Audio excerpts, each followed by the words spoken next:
मैं नरेंद्र दामोदर दास मोदी ईश्वर की शपथ लेता हूं कि भारत के संविधान के प्रति सच्ची श्रद्धा और निष्ठा रखूंगा। 2014లో సరిగ్గా ఇదే రోజు భారతదేశ రాజకీయ చరిత్రలో ఒక నయా శకం మొదలైంది. ఒక సామాన్య కార్యకర్తగా ప్రస్థానం మొదలుపెట్టిన మోదీ గారు దేశ ప్రధానిగా ప్రమాణ స్వీకారం చేశారు.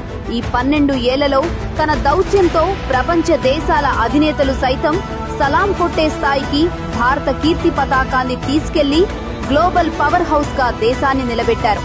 ఆర్టికల్ 370 రద్దు, రామ్ మందిర నిర్మాణం, నోట్ల రద్దు, ట్రిపుల్ తలాక్ రద్దు లాంటి ఎవరూ ఊహించని సాహసోపేతమైన నిర్ణయాలను తీసుకుని ప్రపంచాన్ని ఆశ్చర్యపరిచారు. బుల్లెట్ ట్రైన్లు, వందే భారత్ ఎక్స్ప్రెస్ లు, వరల్డ్ క్లాస్ హైవేల నిర్మాణం, అటు డిజిటల్ ఇండియా విప్లవంతో భారత్ ను అభివృద్ధి దిశగా పరుగులు పెట్టిస్తున్నారు.